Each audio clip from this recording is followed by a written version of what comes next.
the billionaire who missed his flight and found his purpose. CEO Marcus Thorne was boarding his private jet, a man who valued time above all else, when he saw a little girl crying alone on the polished marble floor of the airport lounge. He stopped. Minutes later, he lost his flight, and nothing in his meticulously controlled Manhattan life would ever be the same. This is the unbelievable true story of the moment a billionaire's life was rerouted by a child who shared his eyes and the secret she carried. Subscribe right now. Hit the like button and leave a comment. Do you believe some connections are so strong they're destined to find a way back, even after years of separation? Chapter 1. The Disruption in Manhattan. JFK Private Terminal. Marcus Thorne sat in the exclusive JFK Private Terminal lounge, legs crossed, a noise-canceling earbud tucked into his left ear.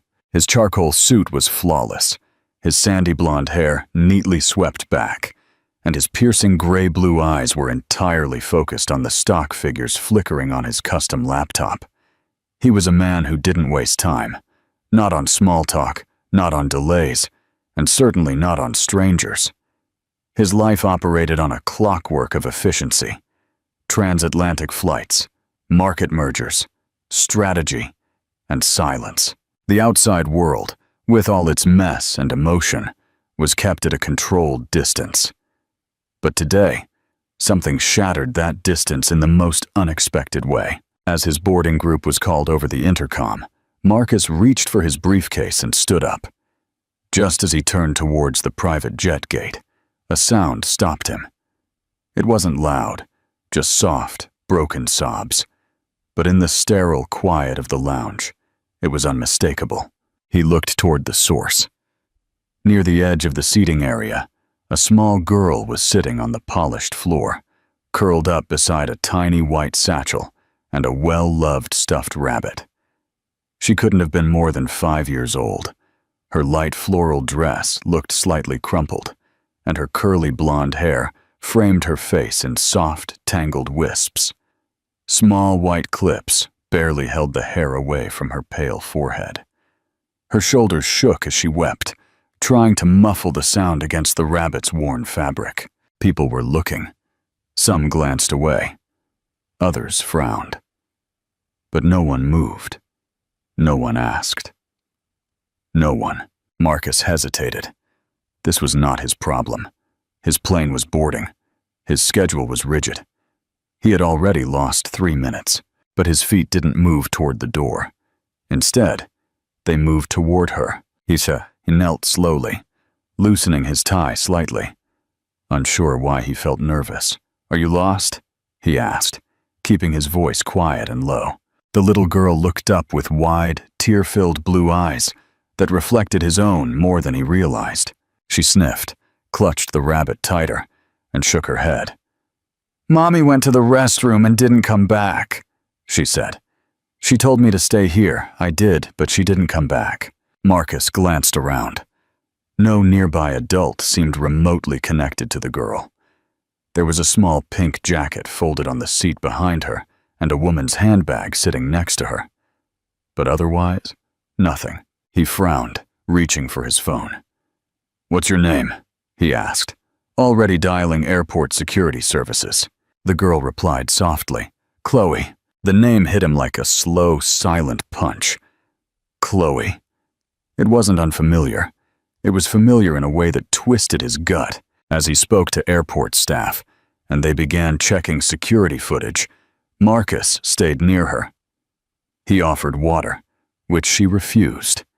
He asked if she wanted to sit in a chair. She said no. Her mother told her not to move. She was perfectly obedient. An hour passed before security returned with the footage. A woman, slender and dark-haired, holding Chloe's hand, was seen entering the restroom area. No footage showed her exiting. Finally, after a search, she was found unconscious in a service hallway behind the restrooms. Overdose. Emergency services arrived. Marcus overheard the paramedic mention the name on her ID and stopped breathing for a second. Maya Sterling. He hadn't heard that name in almost 6 years, but it wasn't a name one forgot. Not when it belonged to the only woman who ever got under his skin. Then she vanished, without a trace. Maya, and now this small child, Chloe, sitting on the floor in front of him. She was her daughter. He watched her as she picked at the fur on her rabbit's ear.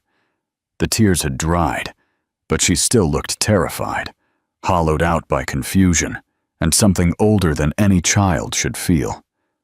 Marcus couldn't walk away. Not now.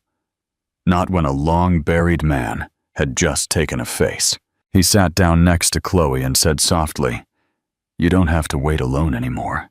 He missed his flight, and for the first time in years, he didn't care. Chapter 2.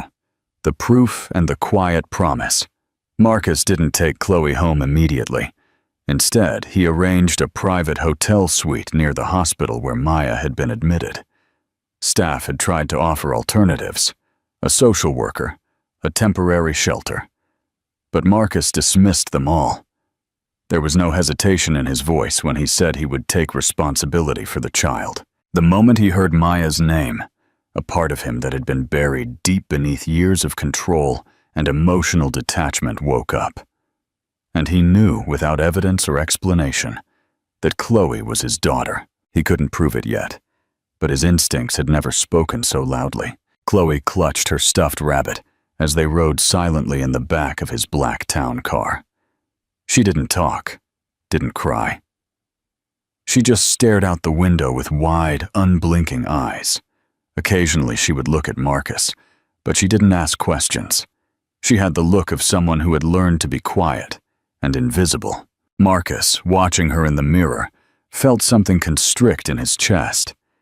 It wasn't pity. It was recognition. When they arrived at the hotel, he gently guided her inside. The staff recognized him immediately.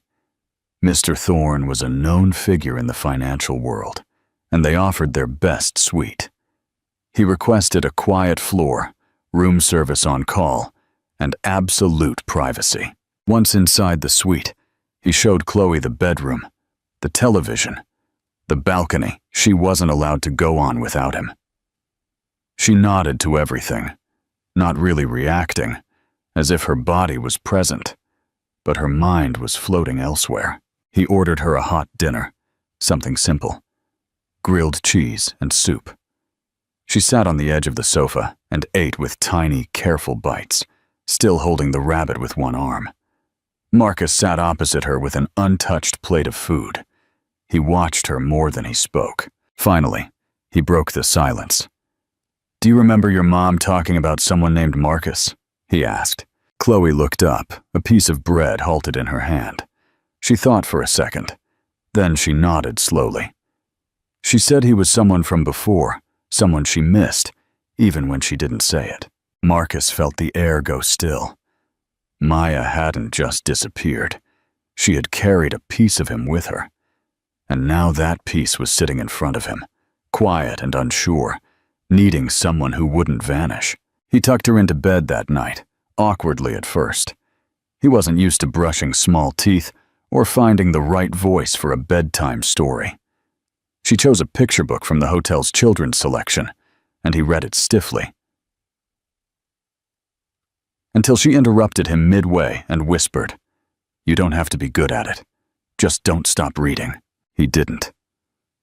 After she fell asleep, clinging to her rabbit and breathing in soft patterns, Marcus went into the other room and made the call. A private medical lab he had used before, discreet and fast. He requested a DNA test. He submitted his own sample immediately and arranged for Chloe's to be collected in the morning, gently, without frightening her. He knew he could wait for the answers, but in his gut, he already had them. He stood by the suite window for a long time, watching the dark city move beyond the glass. His phone vibrated with messages from his assistant, his board, his lawyers. He ignored them all. Nothing in his perfectly structured empire felt as important as the tiny child asleep behind the door. The pieces didn't fit yet, but the weight of it had already settled in his bones. Whether the test confirmed it or not, Marcus knew one thing with absolute certainty. He wasn't leaving her. Not now. Not ever. Audience interaction. Chloe's quiet obedience suggests a history of fear. How should Marcus approach building trust with a child who has learned to be invisible? Leave your advice in the comments. Share this video if you believe in the power of second chances. Chapter 3. The Truth and the New Center. The DNA results arrived in less than 48 hours. Marcus hadn't told Chloe about the test, not because he wanted to hide the truth, but because he knew that labeling what they already felt wouldn't change the way he was treating her. Still, when the envelope arrived via private courier, his heart beat faster than he expected. He opened it alone, standing at the desk in the hotel suite study area, while Chloe quietly watched a cartoon in the next room, her rabbit still never far from her grasp. The result was printed in clear, clinical language. 99% probability of paternity. Marcus sat down slowly, the page trembling slightly in his hands. He was her biological father. It was now fact, not just a feeling. The weight of that knowledge brought not relief so much as it brought clarity. He hadn't just stumbled into someone else's crisis. He had found his daughter, and she had been alone in the world for too long. He thought of all the years he had spent chasing perfection, his reputation, his empire, his image, while his daughter had been growing up without him, having no idea who he was or why he had never come. The guilt didn't hit him suddenly. It seeped into every thought, quiet and constant, remodeling everything. That afternoon, he picked her up from where she was drawing on hotel stationery and asked if she wanted to go for a walk. She nodded. They walked through a nearby park in silence for a while, Chloe holding his hand, but still keeping her gaze low, as children do when they don't yet trust the world to stay kind. Eventually, she stopped and pointed to a small bench by a fountain. They sat down together, and after a long pause, she asked, "Is Mommy going to die?" Her voice wasn't dramatic or scared. It was quiet, resigned. Too heavy for someone her age. Marcus didn't lie. "I don't know," he said honestly, "but the doctors are doing everything they can to help her." She nodded. "She told me once that if anything ever happened to her, I should look for someone named Marcus, but I didn't know how. I just waited." She looked up at him for the first time with something akin to hope, not yet trust, but the beginning of it. "Are you him?" "Yes," he said, his voice cracking. "I am." She leaned against him without another word, her small shoulder resting against his chest, as if testing if he was real. He didn't move. He didn't talk. He just stayed there, letting her decide how much closeness she could handle. It wasn't the affection that hit him then. It was the awe. Somehow, she had found her way to him, without even knowing it. Later that night, back at the hotel, he contacted his legal team. He needed to begin the process for formal guardianship immediately. With Maya unconscious and unable to consent, it would require paperwork, hearings, background checks, and judicial approval. He didn't care how long it took. He would do it right. He also reached out to a child psychologist, arranging for an evaluation and emotional support for Chloe in the coming days. He wanted her to feel safe, not just fed and housed. He wanted her to know she mattered. She had survived for too long. Now she deserved to start healing.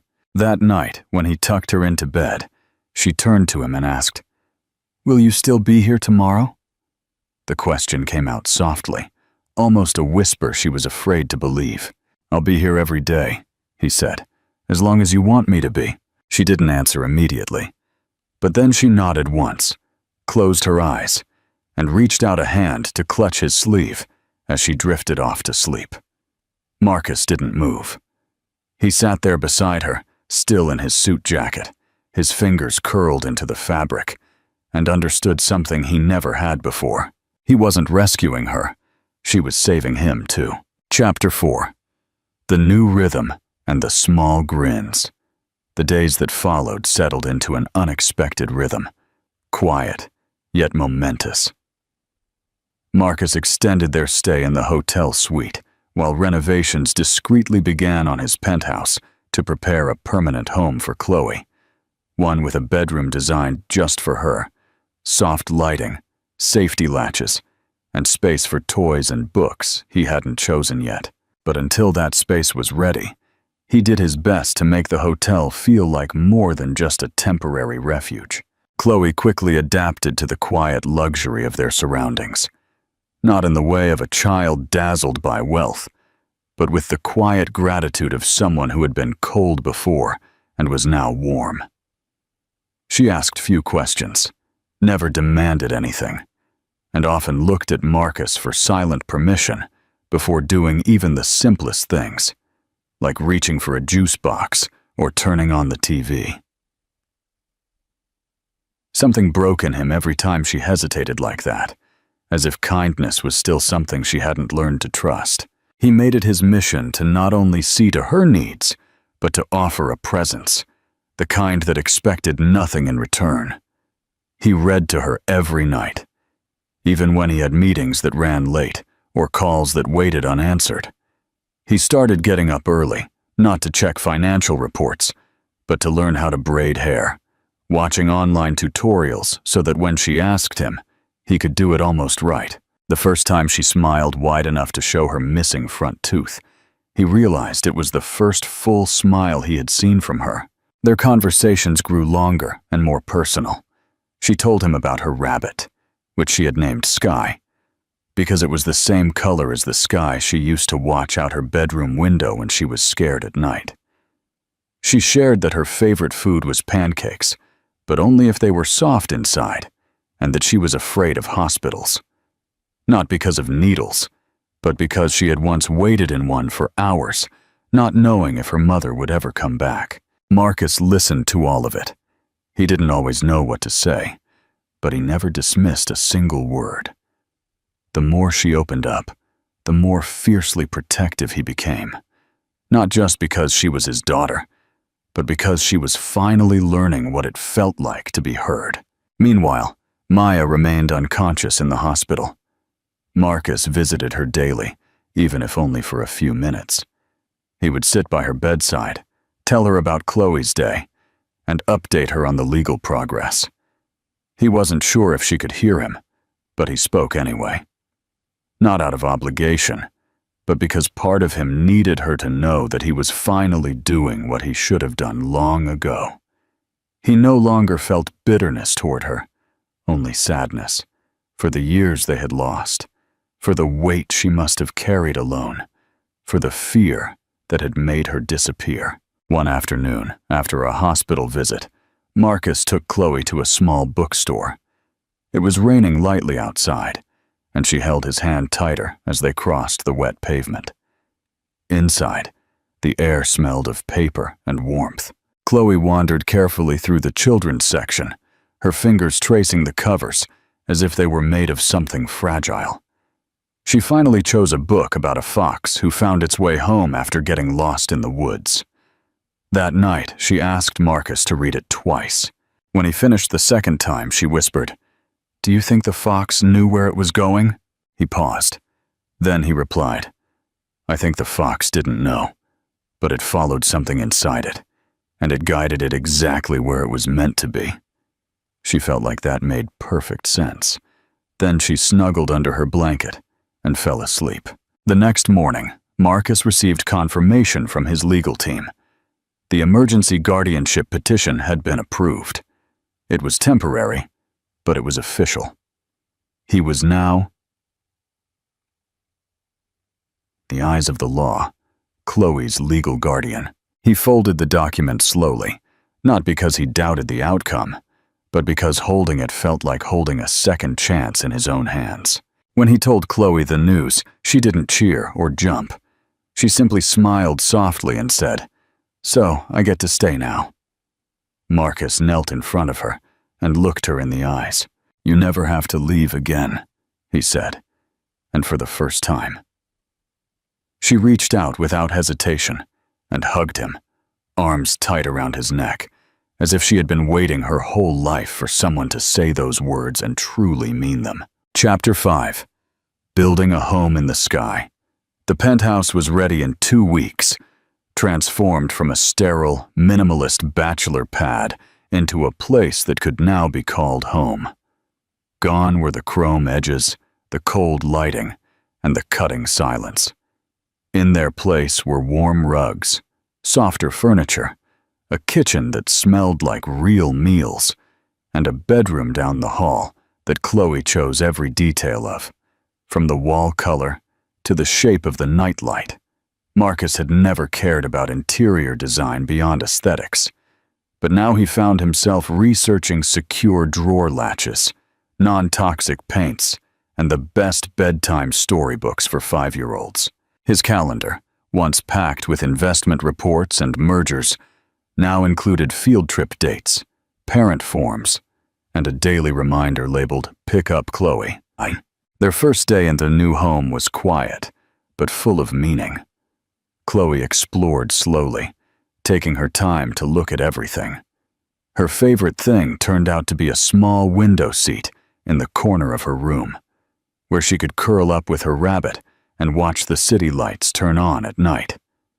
Marcus watched her without interrupting, standing in the doorway as she touched the edge of a shelf and tested the softness of her blanket. It was the first time he had seen her act like a child who was simply experiencing comfort, not survival. In the days that followed, they built new routines. Pancake Sundays became sacred, even when the pancakes came out lopsided or burnt. Marcus learned to laugh when Chloe smeared whipped cream on his nose. On weekday mornings, she insisted on brushing her hair herself, then asked him to fix it afterward, which usually meant starting over, but pretending she had done most of the work. Evenings were spent with coloring books, simple puzzles, or reading together. Chloe had a quiet sense of humor and began to let it show more often.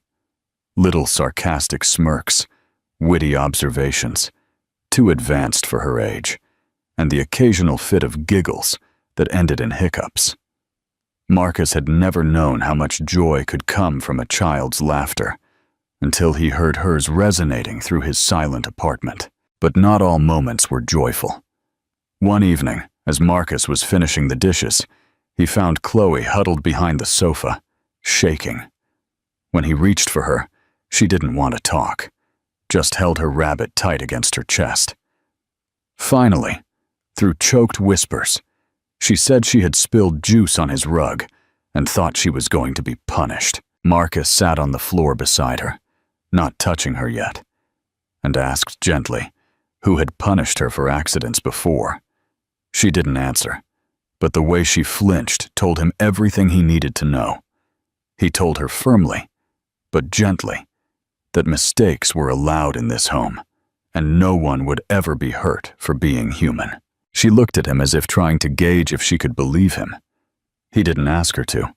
He simply cleaned the rug, handed her a fresh cup of juice, and kept the evening quiet. At bedtime, she moved closer to him and asked if he would sit beside her until she fell asleep. As the weeks passed, Marcus continued to visit Maya at the hospital, though she remained unconscious. He brought her updates, drawings Chloe had made, stories of their daily life, even silly anecdotes about burnt breakfasts. He spoke to her as if she could hear, as if she might open her eyes at any moment and see what had grown in her absence. He didn't know what would happen when she woke, or how she would feel about the new family forming in her shadow. But he knew one thing clearly. He wanted to be there when she did, and he wanted to be the man who could look her in the eye and say, "I stayed." One night, Marcus received a call from his attorney, confirming the court had scheduled a formal custody review.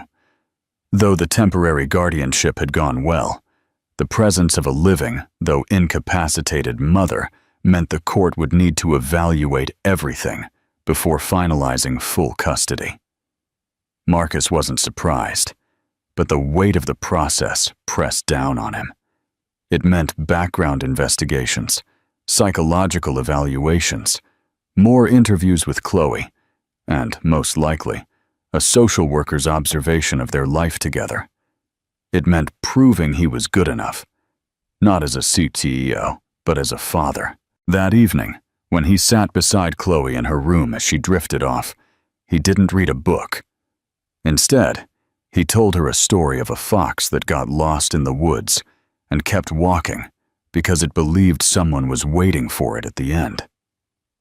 Chloe, sleepy but listening, asked, "Did someone wait?" Marcus paused. Then he replied, "Yes. Someone had been waiting all along." She didn't ask who. She just smiled, closed her eyes, and whispered, "I think I'm the fox." He reached out and brushed a lock of hair from her forehead and said, "Then I suppose I was the one waiting."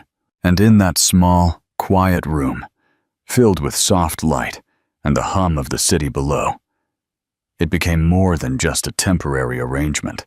It became something sacred, something worth protecting, no matter what came next. Chapter 6. The Unconditional Love and the Awakening. The morning of the court's family evaluation started like any other. Chloe woke up early, sitting at the breakfast bar in her pajamas, swinging her feet and quietly coloring while Marcus made pancakes. She asked if she could help stir the batter, and he let her, even though she spilled flour across the counter. There was laughter, light conversation, and a rhythm between them that had taken weeks to build. But beneath the easy routine, Marcus felt the pressure pushing behind his eyes. That afternoon, a court-appointed social worker would visit their home to assess the environment, observe their dynamic, and determine if Marcus's guardianship was healthy and in Chloe's best interest. This wasn't about money or status. It was about trust, security, and the invisible things that filled the space between a child and an adult who claimed to care. He had prepared meticulously. The apartment was immaculate, but still looked lived in, with drawings taped to the refrigerator, a small pair of shoes near the door, and Chloe's favorite book gently strewn across her bedroom rug. He didn't want perfection to scare the evaluator. He wanted authenticity. He dressed casually but neatly, and told Chloe that someone was coming to visit them to see how they lived. She asked if she had to wear a dress, and he told her only if she wanted to. She chose a soft blue one and asked him to fix her hair. He braided it carefully, the way she liked, and tied the ribbon just right. When the social worker arrived, she was warm and professional, her eyes kind but observing. She greeted Chloe first, kneeling to her level and introducing herself by her first name. Chloe, shy but polite, invited her in and offered to show her her rabbit's favorite hiding spot. Marcus stood back, letting her lead. The woman took her time, asking questions gently. What did Chloe like to do after school? What made her feel safe? What was bedtime like? Chloe answered with quiet confidence. She talked about pancakes and picture books, about their talks in the window seat, and how Marcus made her laugh when he tried to sing off-key lullabies. Later, while Chloe quietly drew at the table, the social worker asked Marcus to step into the kitchen for a private talk. She reviewed the preliminary file, noting that Chloe had shown signs of both resilience and past trauma, but had improved in sleep patterns, emotional regulation, and school performance since she was under Marcus's care. She asked him about his history with Maya, why he hadn't known about the child before, and his motivations for seeking full custody. Marcus answered honestly, without rehearsed lines. He told her about Maya's reappearance, or lack thereof, about how her sudden absence had left an unresolved wound in his life, and how finding Chloe had changed everything. He didn't pretend to be perfect, but he made it clear he was committed for life. The visit ended on a soft note. The social worker knelt one last time beside Chloe, who handed her a folded drawing. On it was a stick figure family of 2 people, and a rabbit holding hands beneath a giant heart. The caption read, in misspelled lettering, "My home is here." The woman smiled and thanked her. Then she looked at Marcus with an expression that said more than words. She would file her report that evening, but Marcus already knew she had seen what mattered. The next morning, the court issued its preliminary review. The guardianship would be maintained, and the process toward full custody could proceed without objection. Marcus sat in silence when he received the email, the relief so overwhelming he felt almost hollow at first. He had been holding his breath for so long, he had forgotten what it felt like to let it out. Chloe was sitting nearby, playing with paper dolls. He walked over, sat on the floor beside her, and simply said, "They said yes." She looked up, confused. "Yes to what?" "Yes to you staying with me. Forever, if you want to." She didn't answer with words. She crawled into his lap, rested her head against his chest, and whispered, "I already decided that a long time ago." That night, Marcus couldn't sleep. He stood at the window, watching the city glitter with distant lights, and thought of everything that had shifted. He still visited Maya daily. He still talked to her, even as the machines hummed and the monitors constantly blinked. He didn't know when or if she would wake. But if she did, he wanted her to know that Chloe hadn't just been found. She had been loved. Fiercely. Completely. Unconditionally. He turned to look down the hall, where Chloe's nightlight glowed softly under the door. A life that once existed only in theory. A concept he hadn't dared to dream of. Now it was alive, breathing, and soundly sleeping, in the room next to his own. And he knew, without a doubt, that the court had only confirmed what his heart already understood. They were no longer waiting for permission to be a family. They already were. Chapter 7. The unflinching choice. The adoption. Marcus had just returned from Chloe's school when he received the call from the hospital. It was brief and cautious. Maya had woken up. The doctor on the line warned him that she was weak, disoriented, and not yet fully coherent, but conscious. Marcus stood in the middle of his kitchen, phone in hand, frozen. For a moment, the world around him blurred into silence. He looked over at Chloe, who was sitting at the table, building a tower out of cereal boxes and carefully balancing her rabbit on top. He didn't tell her immediately. He didn't know how. But he packed a small bag, called a trusted assistant to stay with her for a few hours, and headed to the hospital, without hesitation. When he walked into Maya's room, she looked smaller than he remembered, her skin pale against the sterile white sheets, her eyes fluttering slowly toward the window. The moment she turned her head and saw him, there was a flicker of recognition. Not fear, not surprise.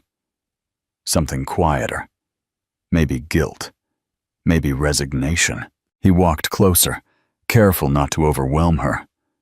She watched him. Then she whispered, "You came." Marcus pulled up a chair and sat by her side. "I never stopped," he said. "You disappeared. I didn't know where.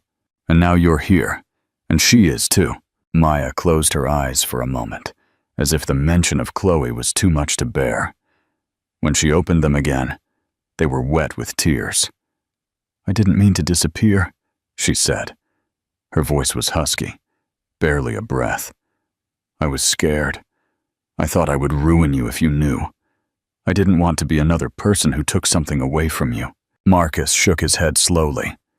"You didn't ruin me, but you did leave me out of the most important part of my life. And now, she's everything." They sat in silence.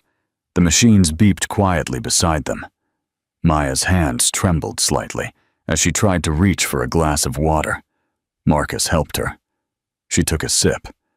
Then she said, "Is she okay? Is she happy?" "Yes," he said. "She's thriving. She's smart and strong and cautious. But she smiles more now. She laughs. She asks about you every night. Maya brought a hand to her mouth to stifle a sob. I wanted to be better before I told you, but I never got better, and I didn't want her to grow up watching me fall apart. You did what you thought you had to do, Marcus said, but you don't have to do it alone anymore.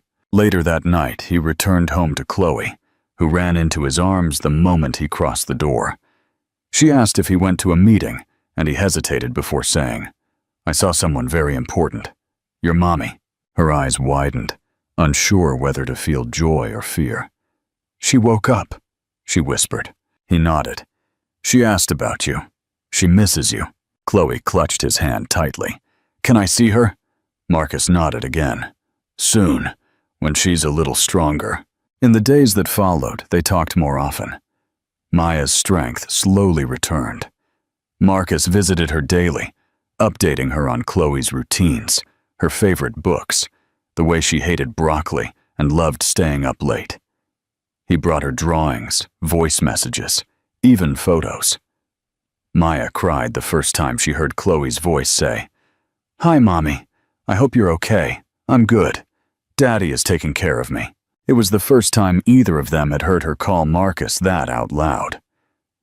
Daddy. Eventually, Marcus asked Maya what she wanted for Chloe's future. Her answer came without hesitation. I want her to have peace, and I think you give her that. I will never ask you to give her back. I only want to be the part of her life that she allows me to be. Marcus felt something shift in that moment.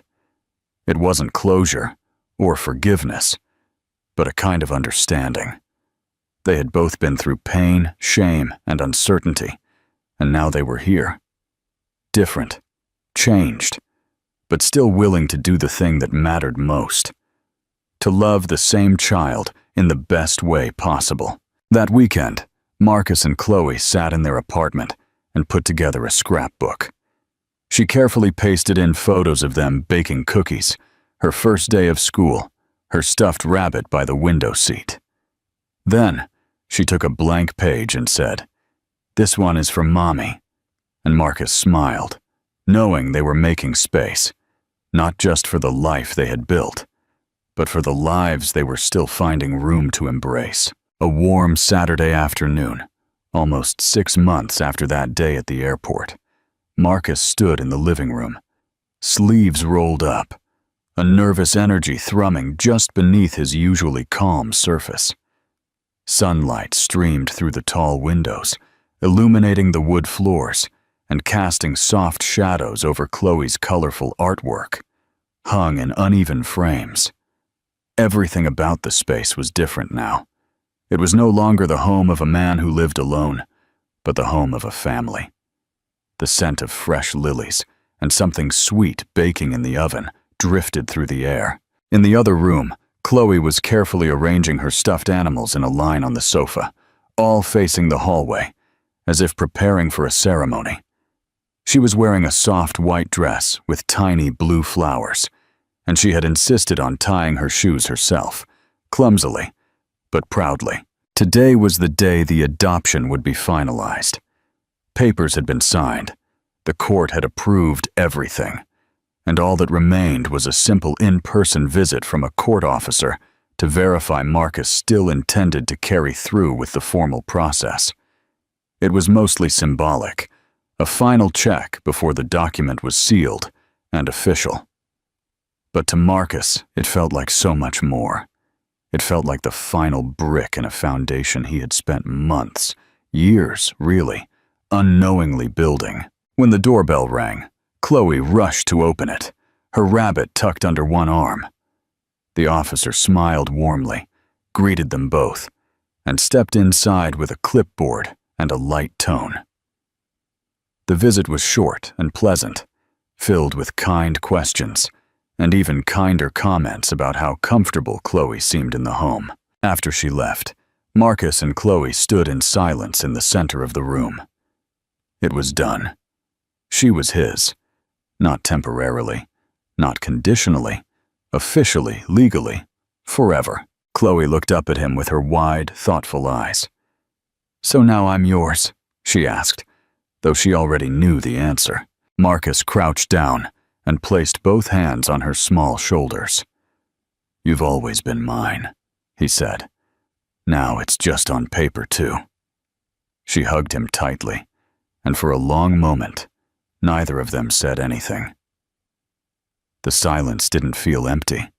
It felt full, like a space that had finally been filled with something real. That evening, they invited Maya over for dinner for the first time since she had regained her strength.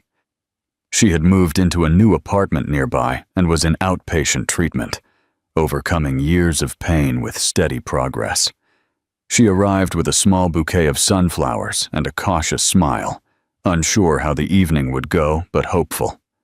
Chloe greeted her with a drawing, herself in the middle, holding both Maya and Marcus's hands, and led her to the table with the quiet confidence of someone who understood that love didn't have to be divided. It could be shared. Dinner was simple. Pasta, salad, and cupcakes. Chloe had decorated with too much frosting. They laughed, told stories, and looked at old photos Maya had brought of herself and Chloe from earlier years. At one point, Maya leaned across the table and said, "Thank you, Marcus, for everything. For her, for not leaving." Marcus nodded, his throat tight. "Thank you for bringing her into this world. I'm just lucky I found her in it." Later, after Maya left, and Chloe had fallen asleep snuggled beside her rabbit and a new bedtime storybook, Marcus stood in the doorway of her room, his arms crossed, his eyes wet. The soft glow of the nightlight shone on her face, peaceful in a way that made everything else fade away. The court documents lay on the desk behind him, neatly stacked and notarized, but he no longer needed them to feel what was true. He walked to the window and looked out at the city. The lights below flickered like distant stars, busy and cold. But here in this space, this warm, lived-in home, he had found something far more enduring than success. He had found a purpose that didn't require recognition, a kind of wealth that didn't appear on spreadsheets. And as he switched off the last light and whispered, "Good night," to the quiet apartment, he understood fully what he had once been too afraid to admit. He wasn't just a man who had stepped into a child's life. He was a father, not just by blood, but by every choice, every quiet promise, every moment of staying when it would have been easier to walk away. And that made him richer than he had ever dreamed possible.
11:42 p.m. The vibration of the phone sliced through the night like a sudden streak of light, turning the quiet stillness inside the Zurich hotel room into something sharp and tense. Ethan Cole opened his eyes immediately. He wasn't the kind of man who woke easily, and his life had never allowed randomness to force its way in. But there was something about that vibration, slow, steady, persistent, that told him this was not a call he could ignore. The screen displayed an unknown number from New York. Ethan stared at it for a few seconds. He let the first call go unanswered, but the second call came instantly, as if the person on the other end knew he was hesitating. He answered. On the line was silence, long, stretched, fragile. Then a very small voice came through, shaky, hoarse, worn out from crying too long. Are you Ethan Cole?" It was a child's voice. Ethan sat up, his tone dropping into that familiar, controlled depth. "Yes, I'm listening. Who is this?" Another pause. Tight, breathless, as if the child was searching for the exact words to say something that shouldn't have to be said. "My name is Grace." The girl's voice sounded like it was breaking. I think I'm your daughter. My mom is Lily Parker. She's in the ICU. The doctors said a family member has to sign the papers for her treatment. I didn't know who else to call except you." The world around Ethan stopped. Ethan Cole was a man who had spent his entire life controlling variables. He ran one of the fastest-growing biotech corporations in the country. His schedule was arranged in blocks that locked together like the beams of a steel bridge. His personal life was sealed shut like the classified archive floor beneath his company headquarters. No one knew what he really thought, what he feared, or what he felt. And it had been a long time since he had let anyone get close. Except Lily. But that was years ago. They had met in a fleeting, ordinary moment. In the lobby of the office building, her hot latte spilled onto his white shirt. Ethan's reaction had been irritation, sharp, automatic. But Lily just laughed softly, her eyes warm, and said something that made his entire world tilt for a heartbeat. "Sorry about that, but honestly, coffee suits you." There was something in her gaze, like late summer sunlight, not blinding, but warm enough for someone to lean into. They never defined what they were. Lily never forced him to name anything. She was just there, in late dinners, quiet laughter, and those small, gentle touches that softened his mind slowly, steadily. Until the day she said, "Ethan, I'm pregnant." He did not respond with his heart. He used logic, cold, precise, razor-edged. Every word he said then, simple as they were, was sharp enough to break something that could never be repaired. "I'm not ready. This might be a mistake, and we don't even know for sure if the baby is mine." Lily didn't cry. She just looked at him for a long time. Then she walked away, quietly, decisively. Back then, Ethan believed he had done the rational thing to keep his life on track. He didn't call. He didn't ask. He didn't look for her. And he told himself time would erase everything. But Grace's voice now shattered every wall he had ever built. Ethan stood up abruptly. "Grace, what hospital are you at?" "St. Luke's in Manhattan. Mom already went into surgery. The doctor said I'm too young to sign for treatment. They said we have to call family." The girl drew a trembling breath. "I remembered Mom saying your name once, so I called." No sobbing, no drama. Just the steady courage of a child who has learned to grow up quietly. Ethan said nothing else. He booked the emergency flight within 2 minutes, grabbed his coat and passport, and left the hotel without looking back. He had no plan, no backup, no risk assessment. For the first time in his life, he was running toward only one thing. If Lily didn't make it, and if Grace truly was his child, he would never be able to forgive himself. The flight from Zurich to New York was 5 hours, but for Ethan, it stretched like a lifetime. He sat in first class, wide leather seats, warm, dim lighting, but everything felt hollow. The plane window reflected his face back at him, tense, rigid, and for the first time in years, afraid. Every time he closed his eyes, he heard Grace's voice. I just couldn't think of anyone else to call. When Ethan stepped into St. Luke's Hospital at 2 a.m., Manhattan outside was still drenched in that amber glow, reflecting off the wet pavement. The emergency wing was brightly lit and cold. Ethan presented his ID and checked in. Immediately, a hospital social worker was called, because Grace was a minor with no adult accompanying her. The woman spoke in a tone gentle but precise. We need an adult who can temporarily take responsibility for medical decisions on Grace's behalf. This is the temporary authorization form. You may sign it if you believe you have the right to do so. There were thousands of ways to refuse, hundreds of reasons to stay safe. But Ethan simply said, I'll sign. His name appeared on the bold line, Guardian Temporarily Responsible.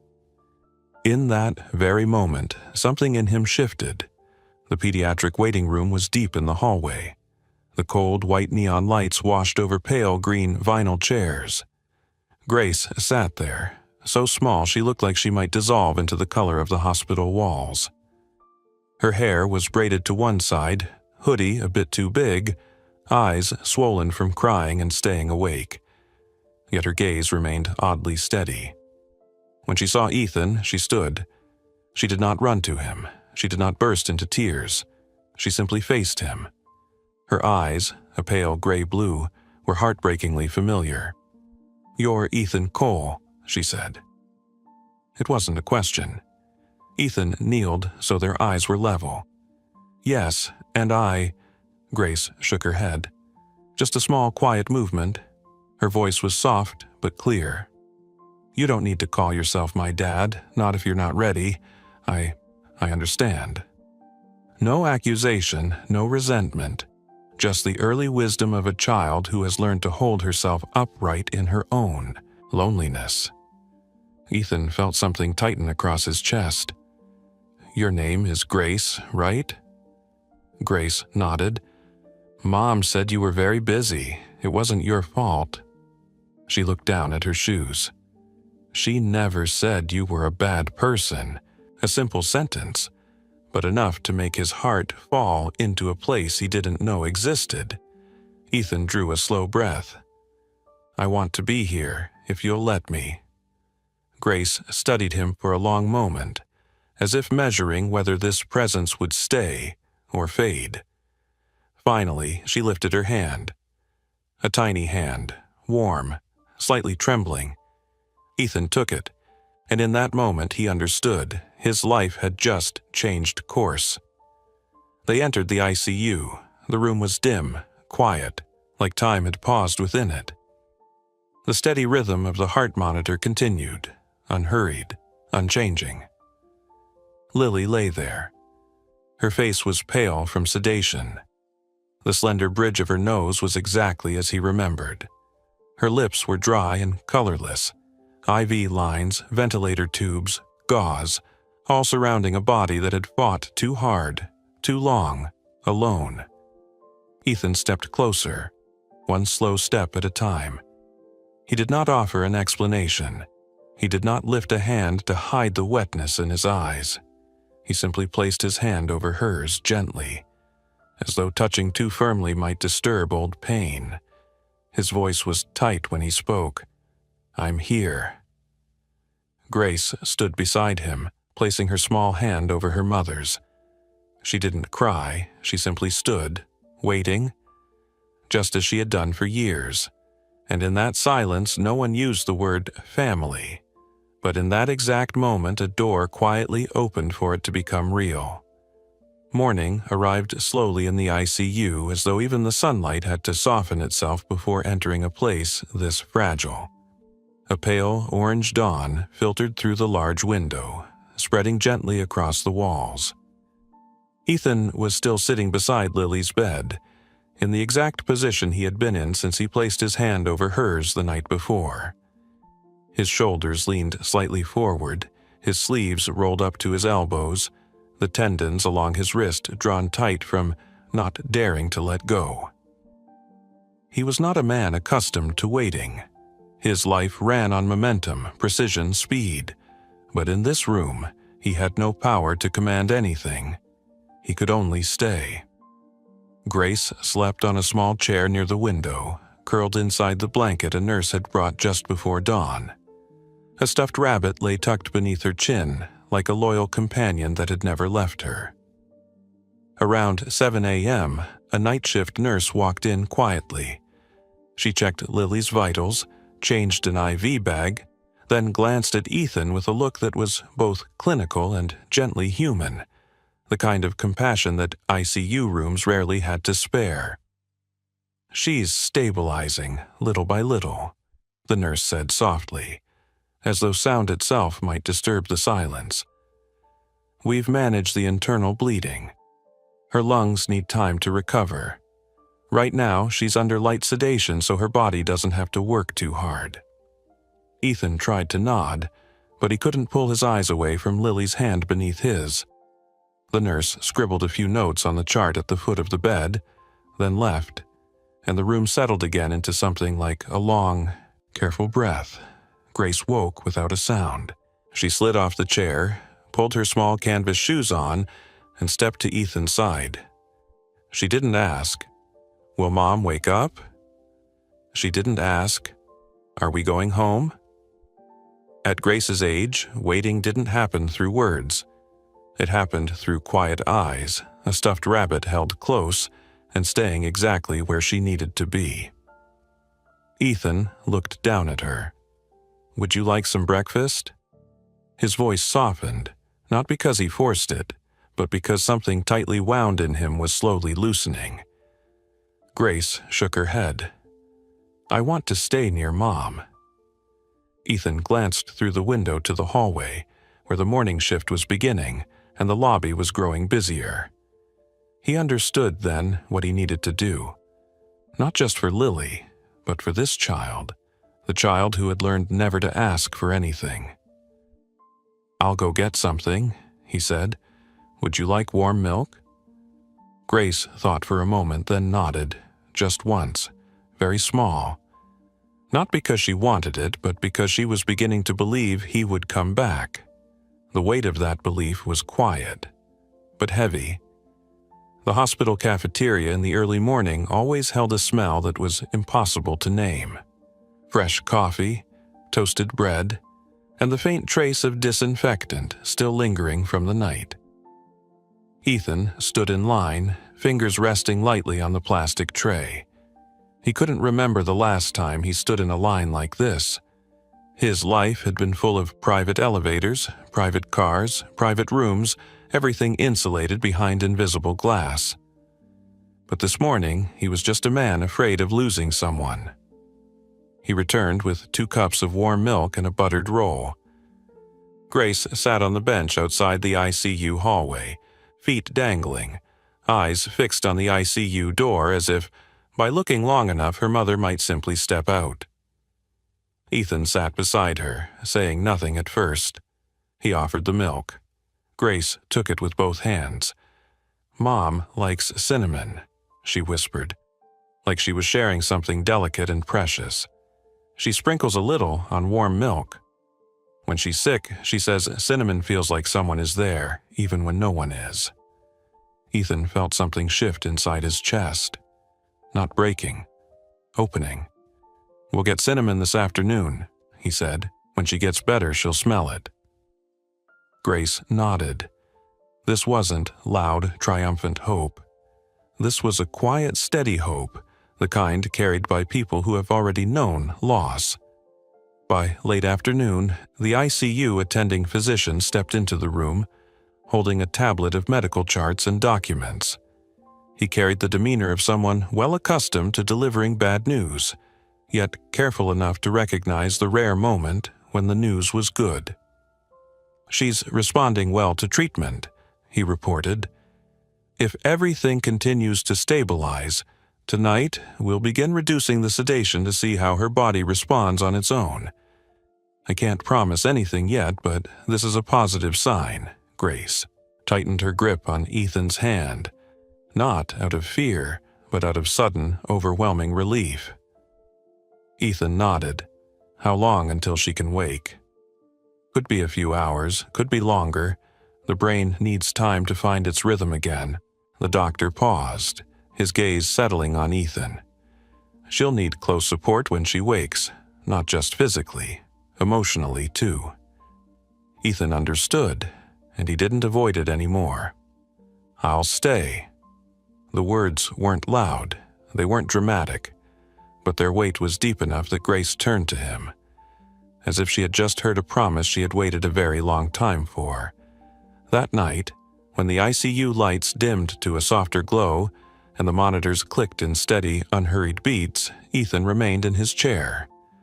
Grace slept on the small seat nearby. No one moved from their place. And then, slowly, Lily's finger stirred.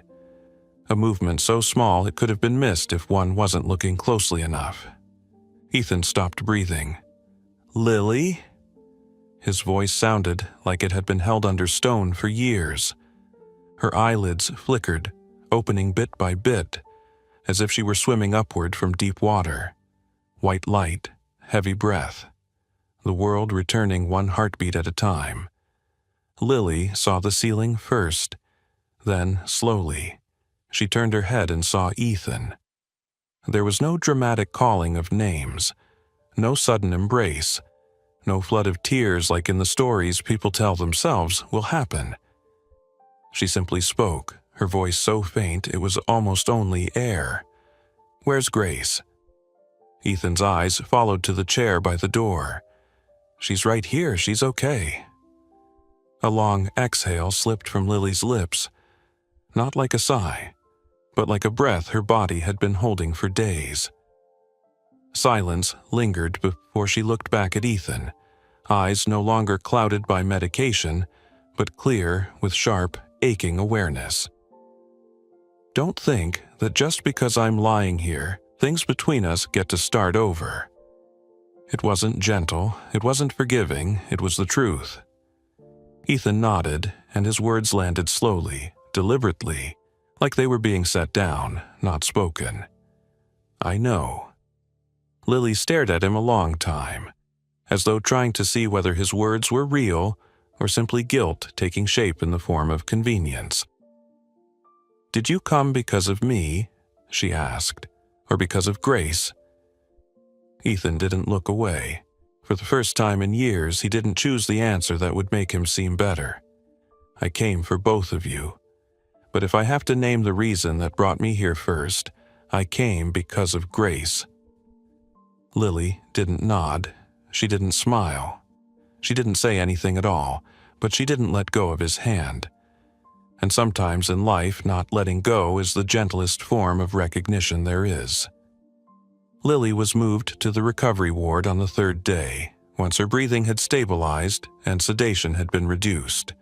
The new room no longer carried the endless cold light of the ICU. It was warmer, with cream-colored curtains and small potted plants placed deliberately to soften the sterility. Even so, the air remained thin and still, as if every movement had to slow down to avoid disturbing something delicate, mending from within. Grace sat close beside her mother, leaning lightly against her shoulder. She didn't ask whether it hurt. She didn't ask when they would go home. Perhaps, in a way, only children who have witnessed the fragility of adults can understand. She knew that silence was sometimes the kindest answer. Ethan stood by the window, hand resting on the sill, looking out over the small hospital garden where a few winter elms still clung to their leaves.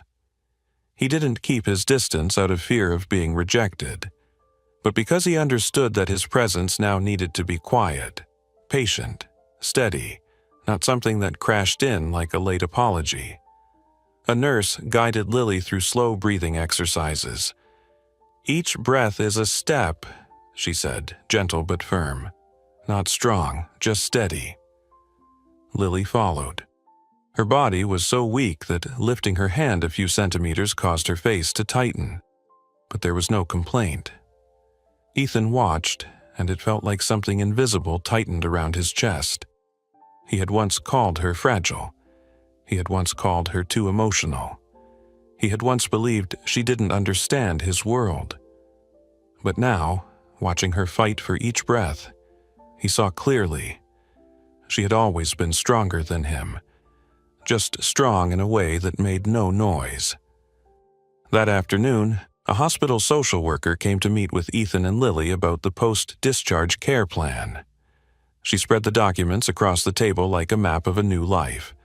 Medications, breathing exercises, follow-up appointments, and most importantly, the need for 24/7 support for at least the first 4 weeks. "The body will recover," she said calmly, "but the psychological recovery after trauma is just as important. The caregiver needs patience, and the stability of the environment will play a major role." Lily pressed her lips together. She was used to handling things alone, finding work on her own, raising her child on her own, surviving alone. The idea of depending on someone again felt like a door being opened and feared at the same time. Grace looked from her mother to Ethan, then back to her mother. Not urging, just waiting to see whether this time the adults would keep their own promises. Ethan placed his hand on the table, steady, without hesitation. "I'll take care of the caregiving," he said, voice low and firm, like a commitment carved in stone. "I'll rearrange my work so I can be here full time." Lily turned to him. Her eyes no longer held anger, but they did not hold forgiveness either. They were the eyes of someone who had once been left, trying to understand whether this time could be real. "Ethan," she said softly, but slowly, as if placing each word down like a brick. "You can't show up only when there's a crisis. You can't stay because of guilt. Grace grew up without you. If you step into her life again and leave again, the wound will be bigger than the first one." Grace didn't blink, but her small body tightened just slightly. Children hear everything, even when they don't speak. Ethan drew a long breath. "I know," he replied. "And I know that if I say I've changed, that means nothing. I won't ask you to believe me right away. I'll let you see. Every day. No flourish. No dramatic speech. Just truth." Lily didn't answer immediately, but she didn't say no. And sometimes, in a life that has been closed off for a long time, not closing the door is already a very large acceptance. 2 days later, Lily was discharged. New York was covered in a light rain, the kind that turns footsteps on the sidewalk into soft, melancholy sound. The hospital transport car took the 3 of them to Lily's small apartment, where everything was arranged neatly in the way of someone who has learned to live with limited space and limited time. A small living room, a gray fabric sofa worn down at one corner, a tiny cactus near the window, and a wall covered in Grace's drawings, suns, houses, cats, and stick figures holding hands, taped up with strips of multicolored tape. Ethan stood in the doorway, looking at the apartment like he was looking into a life he should have been part of all along. Grace removed her mother's coat and hung it carefully. The motion was so practiced that even an adult could not help but watch in silence. No one taught her. She learned because she had to. Ethan helped Lily sit down on the sofa. "Do you want warm water or ginger tea?" he asked. Lily looked up, slightly surprised. "Ginger tea." He nodded and went to the kitchen without looking around for where anything was. as if he had lived here for a long time. Grace watched him go, then sat beside Lily, resting her head gently on her mother's shoulder. "Are you okay?" Lily whispered. Grace nodded. "I'm okay, because you're home." The answer made Lily close her eyes for a moment, as if holding her tears in place required real strength. Their first dinner together felt strange, but gentle. Ethan tried to make chicken soup, a dish he only knew from an 8-minute cooking video that he watched 3 times in a row. The soup was a little bland, the bread a little burnt, the carrots cut a bit too thick, but Grace ate every spoonful, holding the bowl as if cradling something soft inside her chest. Lily didn't compliment, and she didn't criticize. She simply watched, and there was something very different in that watching. Midway through the meal, Ethan said, "I know I don't have the right to ask for anything. I know you and Grace learned how to live without me. I won't try to step into a place that isn't open yet. I just want to be here every day." Lily set her spoon down, fingers trembling slightly from the ache still lingering in her chest. "Being here isn't the hard part," she said slowly. "The hard part is staying." Ethan nodded. "I'll stay." Lily looked directly into his eyes, not to test him, not to check whether he was lying, but to see whether he was clear. Grace glanced between the 2 adults, then suddenly delivered a verdict. Simple, honest, in a way no adult could ever imitate. "Dad can eat dinner with me every day, that's enough." Lily turned to her child. Ethan looked at Grace, and something in his chest tightened. There was no miracle in that room, no dramatic reunion, no sweeping emotional crescendo, just a very small invitation. And a man who, for the first time in his life, knew how to treasure something small more than all he had ever built. Night fell. Grace was asleep, Rabbit tucked beside her. The apartment was quiet, with only the sound of rain outside the balcony. Lily leaned back against the wall, one hand resting on her aching ribs. Ethan stood a few steps away, not approaching, but not retreating either.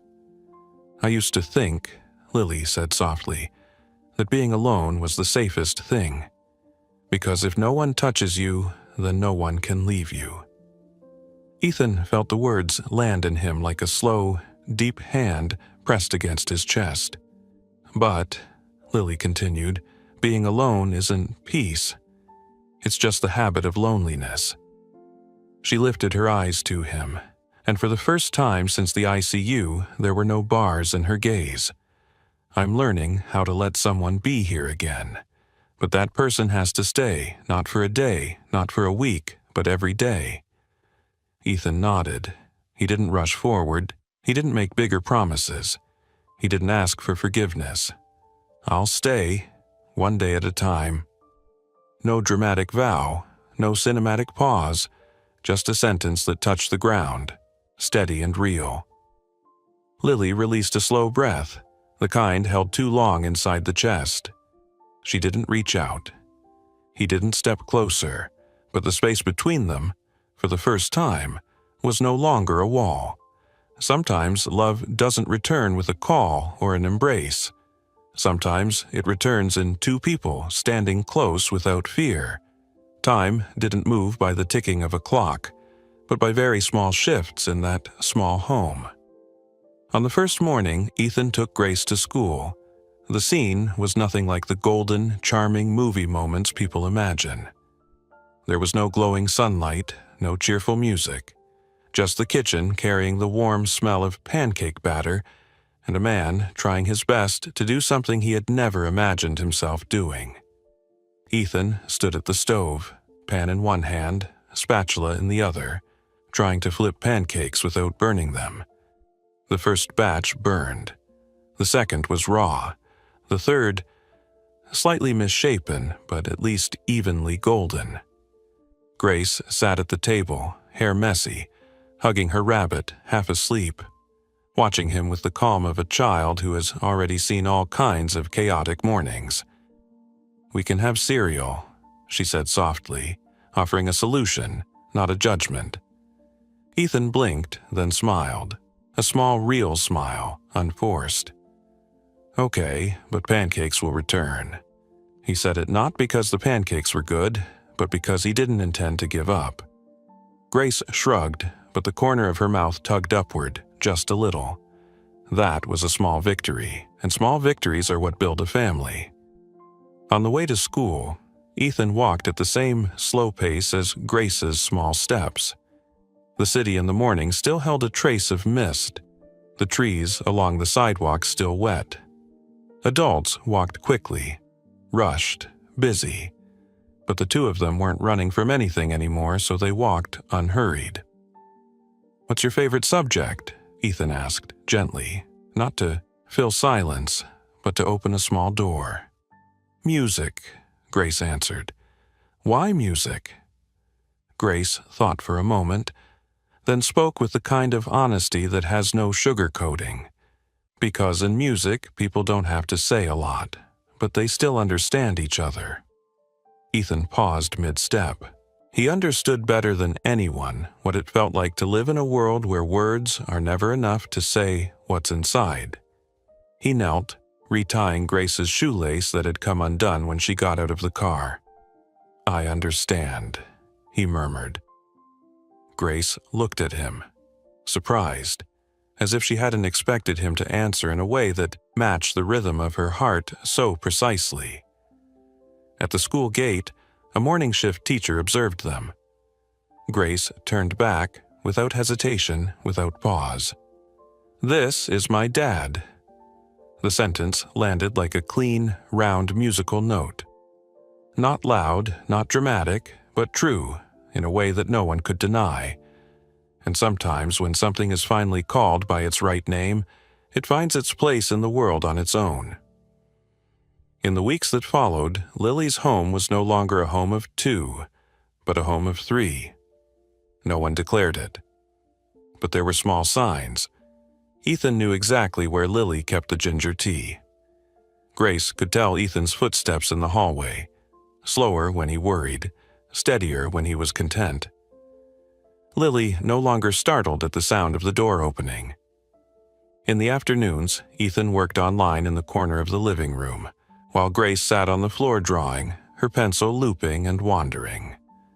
Lily lay curled on the sofa, wrapped in a blanket, sometimes glancing over at the other two as if watching a scene she wasn't sure she deserved to have.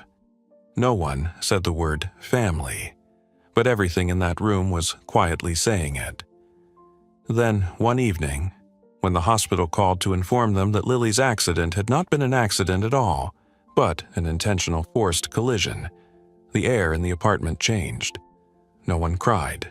No one slammed a table. There was just a deep, sinking silence. Ethan didn't ask who would do this. He only asked Lily, "Do you want to face this alone?" Lily looked at him for a long time. No. A word so soft it could have been breath, but for someone who had lived by self-reliance, saying no was a door swinging wide open. Ethan worked with the police, with lawyers, with Lily's former landlord, not using power to crush, not using money to overpower, but using the law, patience, and transparency. Not to prove that he was strong, but to prove he would not leave them again. After 2 weeks of statements, evidence, and legal procedures, the matter finally came to an end. The people who once lingered in the shadows, watching Lily, were forced to step back. Contact was cut. Distance was enforced. No more footsteps echoing down the hallway at night. No more sense of eyes following her from behind. Lily didn't say anything when the news came. She simply stood still for a long time, one hand resting lightly over her heart, feeling her heartbeat slow, gradually, to something quiet and steady. The next morning, when she stepped outside, the wind passed through her hair like a long exhale of spring. And for the first time in months, She didn't have to turn around, just that. But sometimes peace returns exactly that quietly. Yet the deeper change wasn't outside, it was inside. Lily had seen that Ethan hadn't returned because of guilt. He had returned to build. One late afternoon at the end of April, the light at the window was soft like honey, and the breeze carried the faint scent of pollen. Ethan called Grace into the kitchen. "I need your help with something important," he said, serious enough that Grace thought something big had happened. "Help wash dishes?" Grace asked, hands on her hips. Very small hands, but very official. Ethan let out a quiet laugh. "Much bigger than washing dishes." Grace tilted her head. "But Mom is sleeping. We shouldn't wake her."